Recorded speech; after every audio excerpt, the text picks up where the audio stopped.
Football lilies, మే flowers అంటాం కదా. ఈ మే ఫ్లవర్స్ చూసారా ఎంత పెద్దగా ఉన్నాయో. యాక్చువల్గా ఇవి మే మంత్లోనే పూయాలి.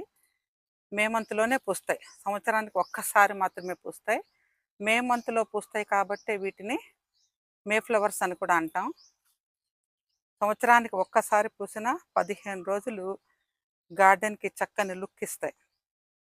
బ్యూటిఫుల్ నెట్ అమరినట్లే ఉంటాయి. వీటి అమరిక ప్రతిసారి వీడియోలో నేను చెప్తూనే ఉంటాను.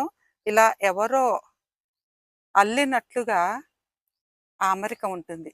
ఆ పూల రేఖల అమరిక అలా ఉంటుంది. ఒక్కసారి విచ్చినా సరే మనం వీటి కోసం సంవత్సరం అంతా ఎదురు చూస్తాం. ఒక బల్బు నుంచి ఒక్క పువ్వు మాత్రమే వస్తుంది. దుంప సైజుని బట్టి మన పువ్వు సైజు కూడా ఉంటుంది. చాలా బాగుంది. ఒక చిన్న దుంప నాటితే అవే రెట్టింపు అవుతాయి. చాలా ఎక్కువగా తయారవుతాయి. ఎక్కువగా తయారై అది ప్రతి సంవత్సరం పూలు ఇస్తూనే ఉంటాయి. దుంప సైజుని బట్టి పెద్ద పువ్వు.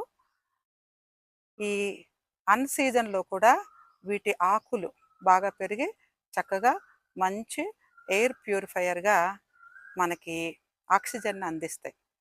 Okay, thank you.